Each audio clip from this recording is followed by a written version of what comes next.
Hey, Rebel Bankers, this is your host, Chris Naugle, and welcome back to the show. I'm so excited to have today's guest, Chris Prefontaine, and this is going to be an exciting one, just like they all are, but his story is going to rock your world on how he does things, on what he does, and we're going to get into that. We're also going to go back into the journey, because that's what we always talk about, right? We talk about how people get to where they're at, how they've got to that level of success, the obstacles they had to overcome, and how money played a part in that.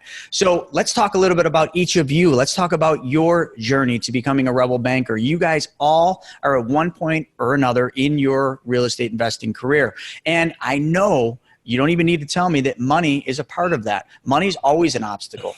You need more. You don't know where to find it. You don't know how to go get it. And that's what this is all about. So sit back and enjoy.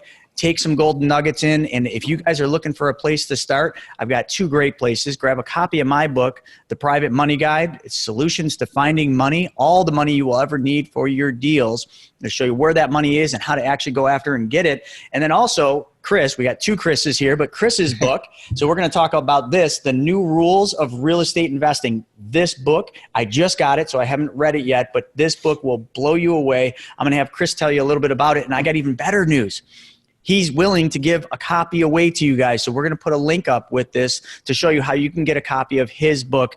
But let's just jump right into this. Chris, welcome to the show. Yeah, thanks, buddy. Thanks for having me. You're very welcome. So let's talk a little bit about your business today. Where is your business at? Like, what's it look like? What are you guys doing?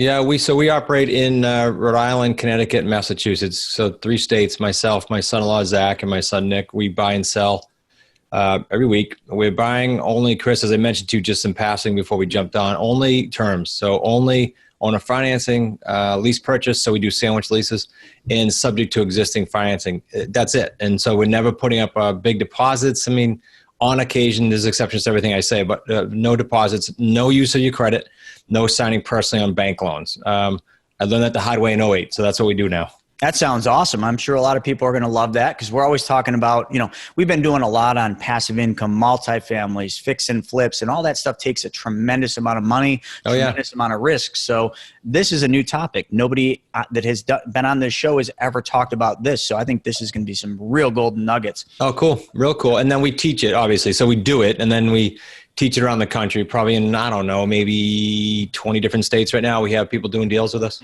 Fantastic. Now, when you teach, is it a digital program? Are you doing events? How are you doing the teaching? Okay, good question. So I'm not big on, I know I'm not trying to step on toes, but I'm not big on like the free event and then sell them. And, we don't do that. We have 2 events a year. One is all about business scaling, more micro, and then, and that's in the spring. One's in the fall, and that's called QLS Live Event. And that is all about what we do every day, in the terms world. And we bring in some select speakers, but only if we think it's going to help them. We have a digital program, yes. It's kind of like the foundation first, and then if people want to go faster or want to get involved more, then there's options. But that's our foundation program. So literally, anyone that comes to the event has already done that. So they're on the same page, really. And that's really our core program. But I'm big on free, Chris. That's why the book is cool. I'm shipping too, but I'm also big on free. So we do a webinar for, if they can deal with me for another 50 minutes, they can do that for free. But it's good because they can stick their toe in. Like you said, there's so many different niches out there. It allows them to stick their toe in the water and say, is this a path I want to go? I'm not so naive to think, we're the only niche. There's a lot of great niches out there. Absolutely. That's fantastic. So with that being said, we always like talking about the journey, Chris. We like talking about like how you got where you're at. And, I know every investor I've spoken to, every successful person, not just real estate investors that I've spoken to, they've all fallen on their face at one point or another, getting to where they're at. So let's take a trip back in time. Let's talk a little bit about your humble beginnings, where you started, how you got to where you're at, and like, what did that look like? So as much as you want to go into this, let's hear it. Yeah, and I'll just comment on what you said. I mean, if the listeners are listening to any or finding any mentor who doesn't say they went through what you just said, then they're full of crap. I mean, because don't listen to them. It's not possible.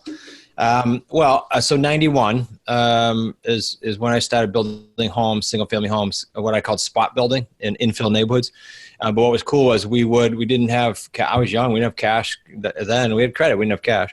So we would go find a landowner and we would put a sign on the lot and we would wait for someone to call, pre-sell that, had a builder that would build it with me and then, that I eventually partnered with.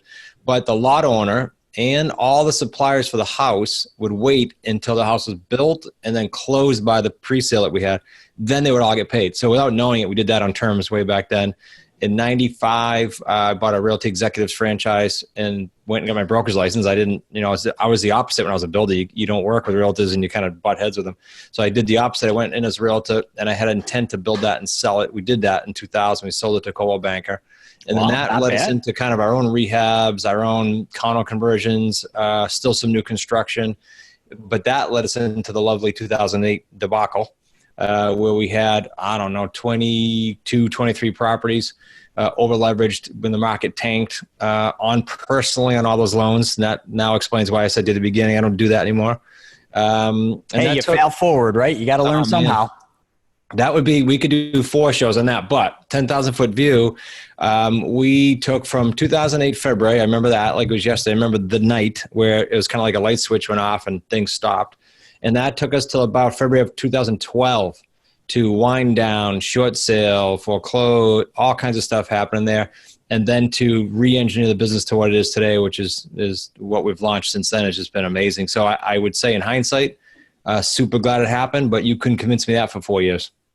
So let's go a little deeper into that and a focus on how the money played a part in that. Like, in the beginning when you were doing this, how were you raising money for those deals? How was that piece of the business working? Were you self-funding? Were you using hard money, private money? Like, how did that look? We did a little of both, but most of it was strictly conventional bank loans, put the money down or get someone private to put the money down, which means what? When it unwound, the banks came knocking, right? Because you got a personal signature. They don't care what the market did, even though it's national.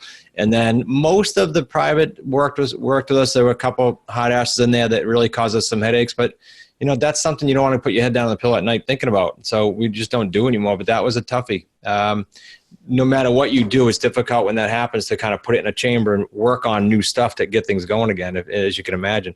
So that's what we did full time for 4 years. Wow. And today it's very different, right? So today you guys don't really need money for your operations, if I'm kind of hearing you correctly. And again, I haven't gotten into the book, but I can't wait to read it on the plane. So like, what does today look like? Like, what does a business look like where you really don't rely on like having to raise private money or having to use bank funding? Yeah, it's pretty cool. And then I'll put one caveat on that where they should prep for the worst, right? But to start it out, lease purchases take, we have a $10 deposit written in ours. Owner financing, we look for people that are free and clear, and we look for people that we don't need to put money down if we give them the right price. So you do need a little bit there because you're going to pay their transfer tax, but I'm talking, $1,000 to $3,000, not $20,000. So you just don't need the money to do that. And then we turn around, Chris, and we put tenant buyers in there. These are just buyers that need time for credit reasons or down payment reasons, and that usually ranges from 2 to 5 years. So we create every deal we structure. This is pretty cool for a new person too, because you can do it like this. We create 3 paydays per deal. So we purchase a house, lease purchase, or owner financing, and then the tenant buyer comes in with a down payment. So that's payday 1. How much is the down payment on average? 7 to 10%. So for us, it ranges around 28 grand. Then the payday 2 is a difference between what I'm paying the seller's underlying mortgage, because remember, it stays in their name in a lease purchase, not going to my name. So let's say my payment's $1,500 and I collect $1,800. I get a small payday 2 of $300 a month.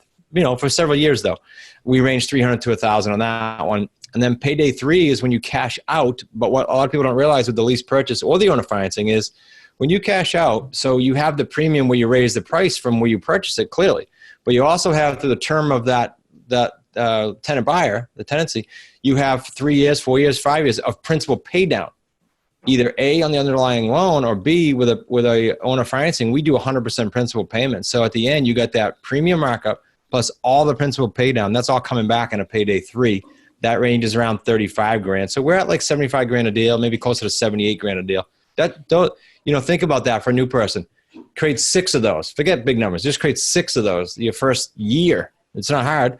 And after your learning curve, then you have these paydays staggered for the next 3 to 5 years. That's pretty cool.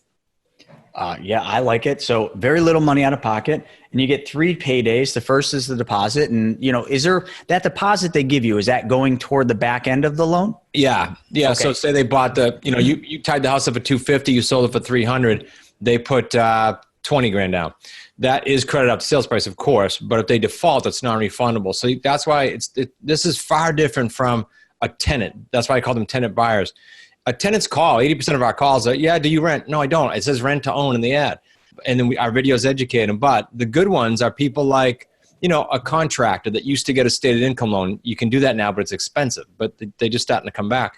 So they come in, they go, look, I went to the bank. I can't do that anymore. I got to show 2 years of tax return. So they need a 2-year ramp, but they have a down payment. And they have good credit. That's a great buyer. They just need a vehicle. So there's so many buyers, Chris. It's like 64 to 82% in every market right now. We have students everywhere. Of the buyers can't get financing today. Well, that's a big buyer pool. Ton of them. That's pretty cool. Ton of them. And then you guys are marketing for those buyers. So you almost have like a backlog of them. And then you just go out and you make the deals for them. So man, this is a great strategy. And you know what's funny, Chris, is we do something similar. It's not my core business, but we have done this. And I can't tell you, once we started and word spreads, people kept coming to us for it. But when the market got hot, we're like, no, we're not doing any more. We call them lease options. We're not doing any more lease options. We're just mostly flipping. So if you want a house, great, you can go buy one. But now the market's slowing down. We're actually talking about going back into this. And I love it for the exact reasons. Is we did the same thing. We asked for 5% down. Then we collect a spread on it. But the difference is you're doing this on owner, like you're actually acquiring the property with owner financing from the person that's selling it to you. We were actually taking the deal down, doing bank funding, then doing this. So we were doing it kind of, I don't want to say the wrong way, but a combination. Your way. Yeah. And there's actually a national company, Chris, and I forget the name, but I just did a video on this because this terms thing is getting attention. And I forget where the stat was, but it was like in the 90s, like 2 or 3% of the deals were done on terms, right? It's been done since 1800s, but so in the 90s, they reported that. Now the banks are getting brutal. I can't stand them. So that rate of terms is going up and up. And I think this article said I think it was national. I don't know what article it was, but it said nationally that percentage is going up to like, teens in the next few years. Well, that's a lot of transactions that are going to be done on terms. And I think it's healthy. Like getting rid of the banks is the best thing we can do. Hey, you don't know enough about me, but I travel around the whole country speaking on becoming your own bank. So if you don't think for a second, I don't, try to get people to wean off of banks because that's a huge thing. Become your own bank. And that's exactly what you're doing. And you're making money 3 different places. So that's a phenomenal model. And we're going to talk a little bit about how people can learn how to do this because there's a lot you need to know. I mean, in my mind, I'm thinking, okay, you got the seller who you're getting the property from, who you're doing an owner finance. And then there's that piece. Then you're bringing a buyer in who's going to pay rent, but they're going to technically be buying the deal. So there's a lot of things that I'd love to know. And we're not going to have time on today's show, but I just want the audience to start thinking about this whole concept right under the wholesale world, because everybody says, oh, it's very little money out of pocket. You can make a ton of money. You can't. But when the market starts drying up and things start getting tough and your cash buyers start dwindling because they just can't get the cash, what's going to happen? I mean, there's still going to be a huge market for wholesalers, but the only ones that are going to survive are the ones that really know the business, the ones that have established buyers, the ones that have established, hedge funds or big institutions that take these deals. Yours works better in a down market. So if we think that there's a down market coming and the market's going to start taking a tailspin, which it will, 8 to 12 months from now, we're going to start seeing a lot of changes in the markets. You are going to be positioned perfectly because you're going to have the sellers that want out, but they can't sell because the market dips. So you're going to come in with the answer for them. Then you're going to have all these people that want housing, but they can't, afford or they can't get the bank loan to get it. So you got the solution there. And dude, you're the one collecting the checks. Well, it's okay. So each one of those markets you said are different, unique in and of itself, but they're all good in this business for the reasons you said. And if it's flat, great. You just got to know what pond to fish in. If it's flying upwards, you don't fish in the Fizbo pond. If selling, you fish in the expired pond and you target free and clear properties. I was saying for a while that free and clear right now in the U.S. is about 1/3 of the properties. And I spoke to a woman the other day who applied to one of our programs who's in Naples. And she said 54% are free and clear there. I said, you should be sending postcards out. I mean, I'd be gobbling those up because that's where you can do the cool owner financing deals. But you mentioned wholesaling, Chris. In addition to what you said, the other challenge is there's a ton of people doing it, A. B, in my opinion, unless, like you said, that you got a machine going, like 100, 200 deals. Like I've had them on my podcast. There's some great businesses they built. But if you're small in that, you collect, it's a paycheck. It's like you get a check to do a deal. What are you going to do next year to go do 100 deals? You got to go do 100 deals. You're always working. You're always got to hustle. Yeah. You'll never get off the hamster wheel doing just wholesaling because it's transactional. Yep. What you're doing is part of it's transactional, but you're collecting residual paychecks, and that's the money, the mailbox money. That's what people need. And I hate the word passive income because everybody thinks of passive income and they think, oh, I don't have to work. I just get paychecks. No, you're working. You're working, but you're working different and you're working smarter. And I think that's the real smart thing about the whole thing. And you know what makes your model so much easier, and I'm going to selfishly kind of plug something here, but we've got a software, Flipping Edge, that basically allows us to pull all of those homes and those homeowners that don't have mortgages. We can pull lists in any state, any country, anywhere that has all those people. And if you just take that and you just start marketing to them, especially when this market starts to change, huge opportunity. So I didn't mean to plug our software, but it's it's perfect. So important it's very easy. It's public knowledge. Get a software package like Flipping Edge that pulls those lists, then do the direct mail marketing. And our software actually does the mailing for you, creates the landing pages. Anyway,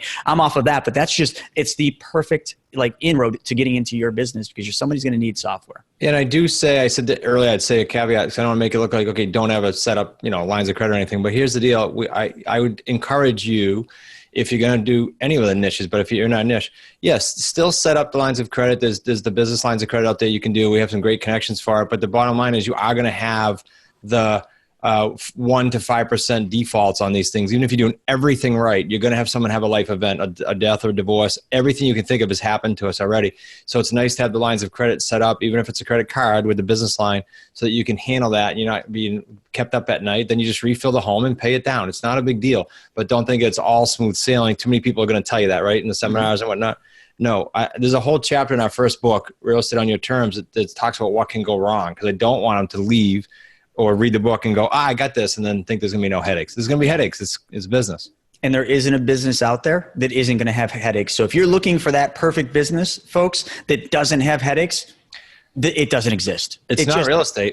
It's 100% not real estate. But the fact of the matter is there's so many ways that you can get into real estate, just like Chris's method here, which is I love it because it's perfect for the people that don't have big chunks of money or that don't understand the money piece and don't have access to funds for the deals of fix and flips or the buy and holds. I mean, because that takes money. This allows I don't know. I just love it, man. I absolutely love it. I'm really glad you came onto the show because this is a breath of fresh air, especially in light of everything that's happening in the markets where the markets are softening.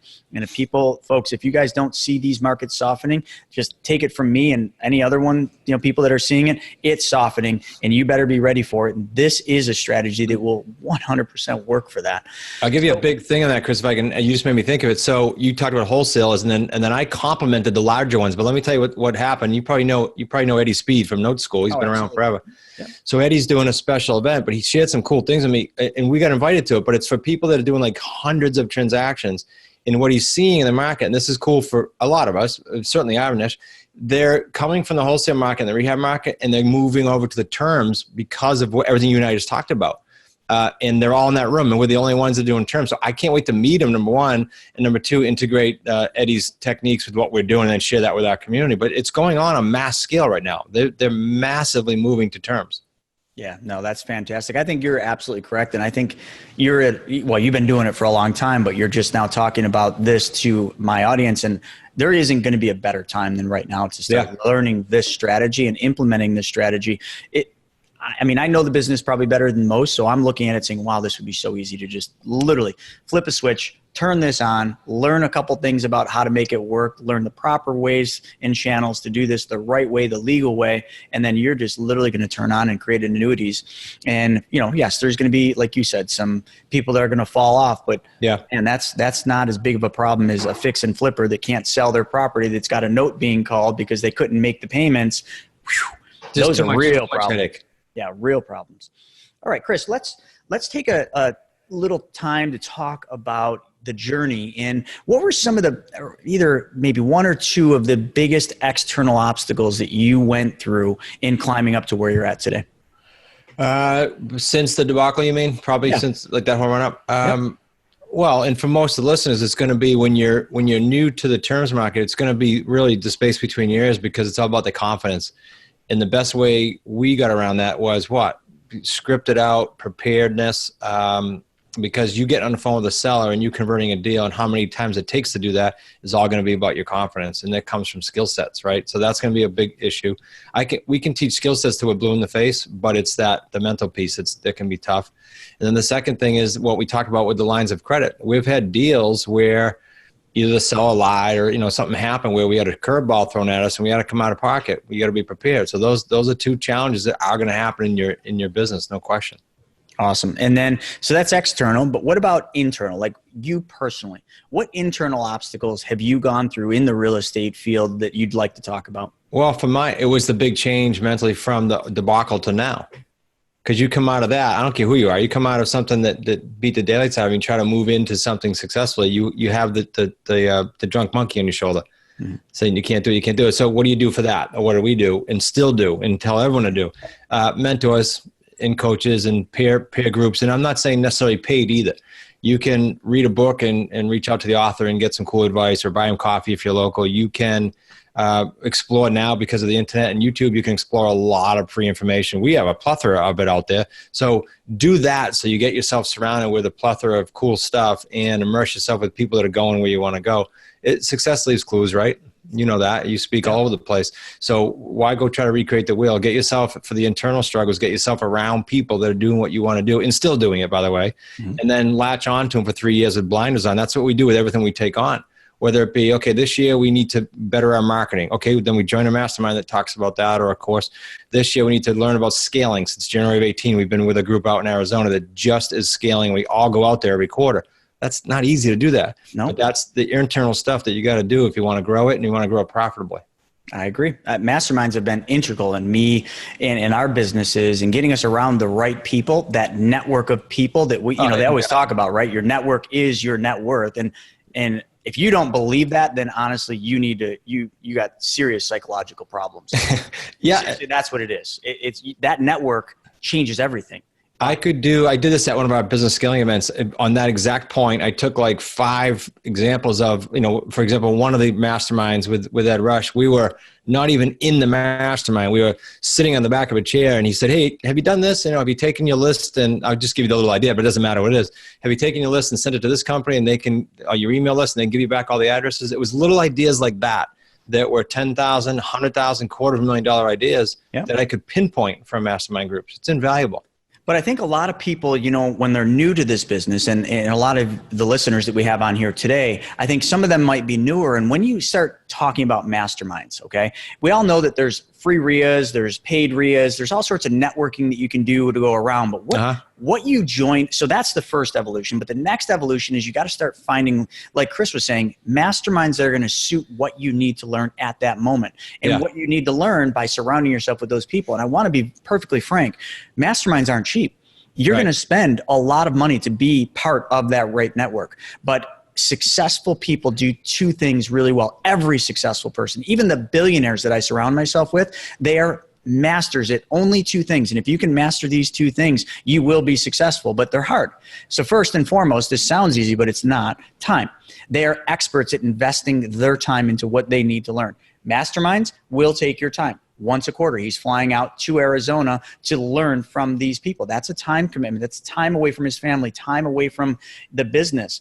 But that time away is productive time. And number 2, money. Successful people invest money, and they invest whatever it takes, however it takes. That's how you do it. And a lot of people out there, they're just not willing to do that. If you're not willing to do those 2 things, I don't know how you're ever going to make it. You're going to fail yourself forward, okay? But how many times can you fail before you're just sick of failing, right? But doing masterminds helps you limit the amount of failures because everybody else in those masterminds has failed to get where they're at, so they can tell you how not to fail. Just like Chris has failed in this business, and now he can tell you why he ended up where he's at and how you can get there without having to fail yourself forward. I mean, how much does a failure cost?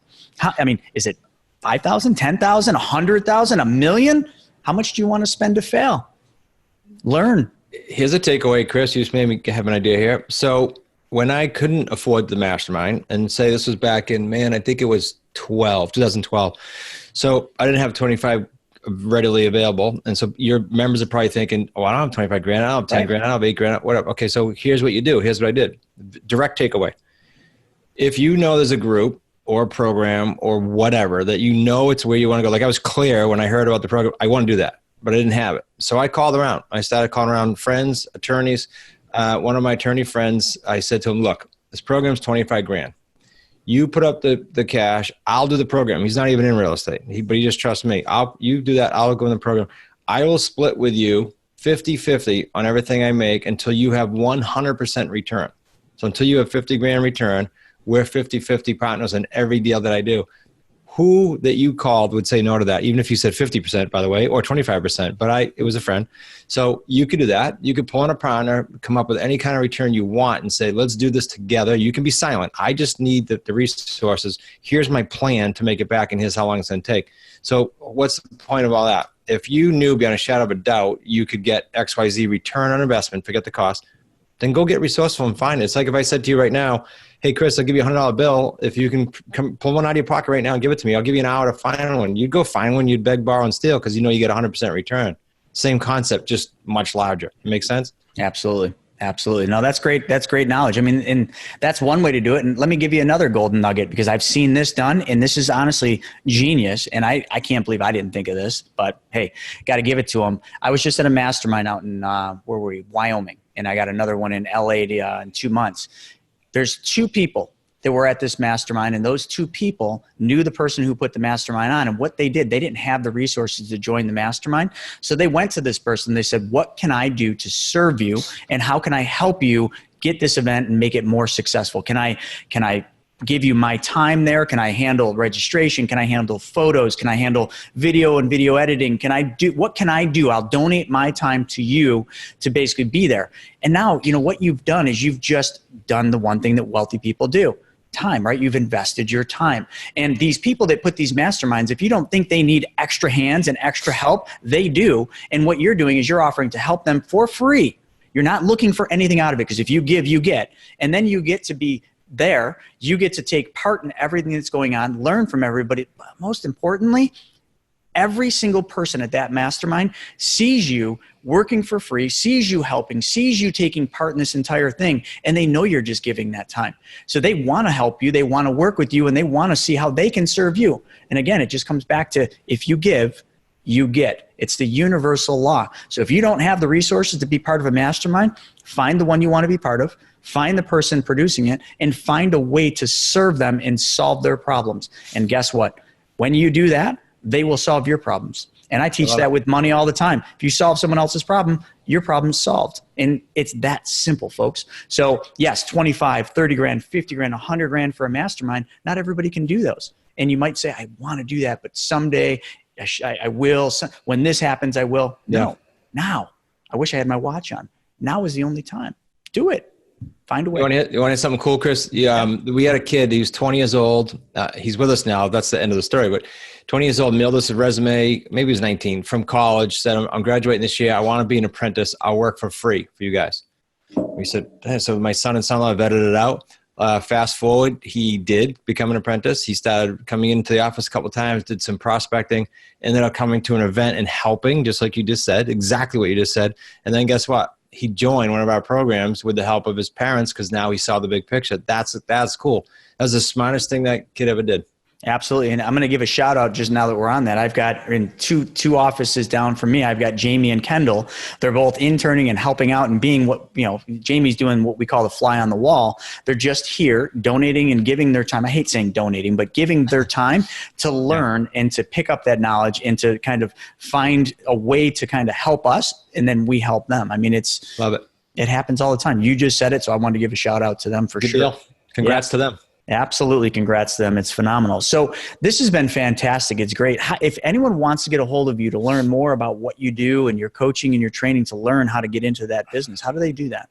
Well, I'd want to have you on our podcast. So side note, and that's smartrealestatecoachpodcast.com. They can go to the website, smartrealestatecoach.com. They can get that free webinar there. If they want to listen to me for another 50 minutes. And then I told you at the beginning of the show, we'll give them the book link. It's just newrulesforfree.com. newrulesforfree.com. Just tell them they're on your show and we'll get it signed and off to you. And what we'll do when this podcast launches, right on the link for this on Facebook, Instagram, YouTube, will be that link to get a copy of this book. So that's a great way for all of you to get exposure. And, then the next step is you just reach out to them and, hey, be part of this. This is phenomenal. This is fresh. This is new. It's been being done for a long time, but there's not many people talking about it. And that's what I like about it. So with that, Chris, this is kind of the end of the show. I really appreciate you being on here, and everybody, I hope you guys got some golden nuggets out of this. I hope you enjoyed some of this knowledge, and you know what, there's a lot more where this came from. So when you want to learn more, you need to go out and seek it, and you now know how to. So on your journey to becoming a rebel banker, folks, this is the place, and I need you to all take action. I need you to take that leap and make things happen. Stop saying you're going to do something. Stop thinking about doing something, and just do it now. So thank you all for joining us for another episode of the Real Estate Money School. We'll catch you on the next episode. And Chris, thank you so much for your time. Thanks for having me, Chris. Appreciate it. All right. Bye, everybody.